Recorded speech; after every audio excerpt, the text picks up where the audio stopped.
Tonight on Grady Newsource, females and firearms. Seaport Airlines is canceling its service here at Athens Ben Epps Airport effective tomorrow.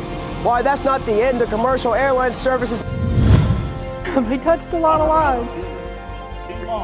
When somebody teaches for over 30 years, that's a lot of kids.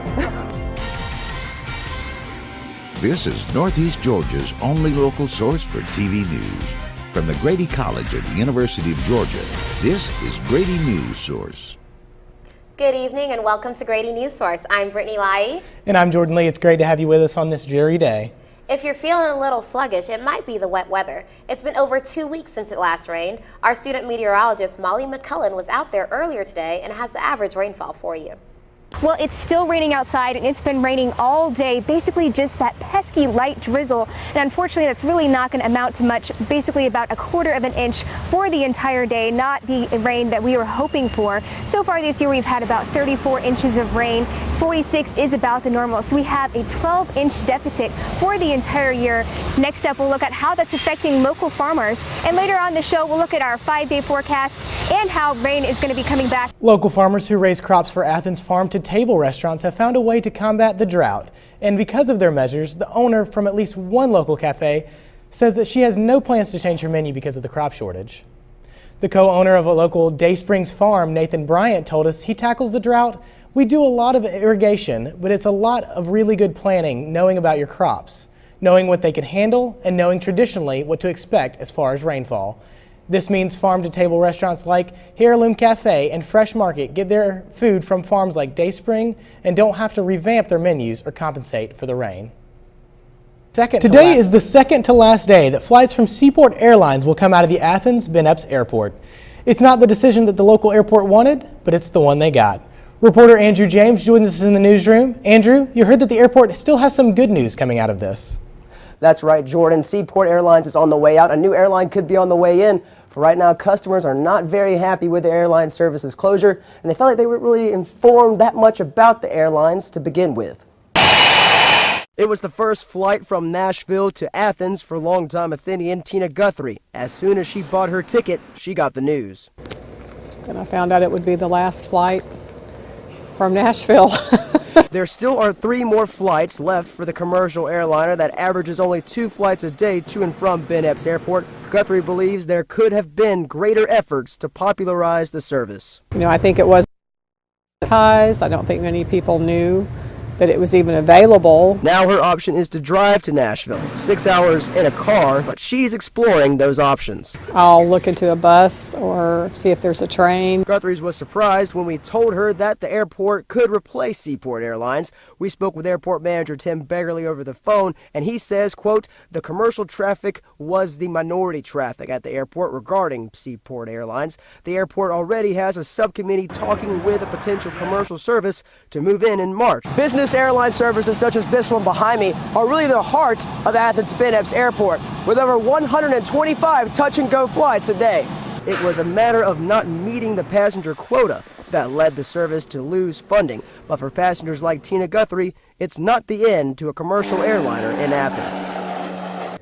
For now, the only commercial services that will go out of the Ben Epps Airport will be their chartered services with the UGA Athletic Department. Still averaging 120 flights a day, they're not hurting at Ben Epps Airport. Back to you, Jordan. Women in Madison County are packing heat, and the people of the county are safer because of it. At least that's what the sheriff's chief deputy says. The sheriff's office offers shooting safety classes for the county's residents, but women are the only ones signing up. Allie Lockoff tells us why the classes are so popular with Madison County's women. Have bad knees. Oh, I understand that. Nothing can stop this woman from protecting herself, not even bad knees. The same is true for all of these women at this shooting safety class. The sheriff once offered a class for men, but nobody signed up. Women, on the other hand, fill the classes in a matter of days. Here in this classroom, you see single women, a mother and her daughters, and others who just want to be safer with their gun. Heidi Adams brought her daughter Madison to the class. So I wanted to feel comfortable with grabbing a gun, loading it, and using it myself. And then I brought my daughter so that she could learn more about safety. The 2-day class includes a 3-hour classroom portion that covers laws and basic firearm safety, and then a portion in the shooting range where women get a chance to shoot different guns provided by the sheriff. But when this class is over and all is said and done, these women leave with more safety tips, more information, but perhaps most importantly, better peace of mind. Chief Deputy Sean Burns teaches the class. He thinks firearms make the community safer. You stop a bad guy with a gun, and you put a good guy with a gun there. No matter who they are or why they came, all these women left with a little more ammunition for their personal safety. Allie Lockoff, Grady Newsource. The Sheriff's Office offers the class on a monthly basis. You can sign up at the Madison County Sheriff's Office website.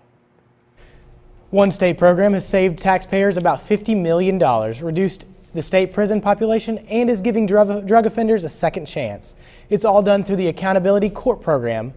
I met with a state court judge on Friday and to find out exactly how the program works. Every time that gavel hits, a drug offender has the chance to stay out of an overcrowded state prison. That gavel belongs to State Court Judge Charles Oslander. Judge Oslander runs this state accountability court in Athens. It's rare to see this courtroom empty because in the last 2 years, reforms and courts like this one have decreased the overall state prison population by about 5,000 inmates. Instead of a person going to prison for a nonviolent drug offense, they avoid prison or have a shortened prison or jail sentence in order to receive the counseling that they need and the accountability. This happens because judges in this courthouse aren't restricted by federal minimum sentencing requirements. In these courtrooms, they charge all but the most serious drug offenders at the state level, where judges have more leeway in sentencing. We have the ability to basically sentence from probation to long periods of jail time, which are great incentives to try to encourage a person to enter a counseling program in lieu of being sentenced to a significant period of time in the state prison system. Check out the results of the program. Recidivism, that's people who go back to prison, down by 25%. Violent and sexual offenders in prison, up 6% from 58 to 64. The savings to taxpayers, $50 million in just 2 years. And the program saves lives too. I mean, it saves the lives of the people who are caught in that cycle of addiction. It gives them an opportunity to finally have that long amount of sobriety, that professional counseling, that accountability for a significant period of time to get employed and to really turn their life around. He stresses, though, the program isn't easy on offenders. These aren't programs to try to not be tough on crime. They are intended to be tough on the people who are in them, but so that they can be productive citizens and to protect us by not having them reoffend.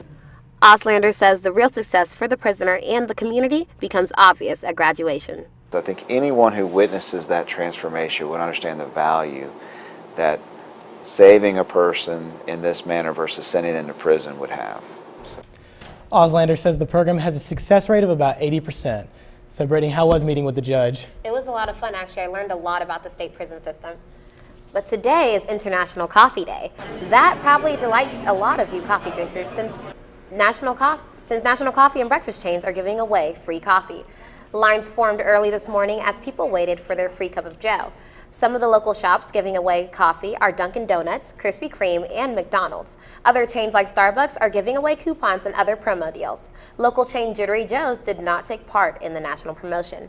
Outside of the U.S., countries like Australia, Canada, and England are also taking part in the day.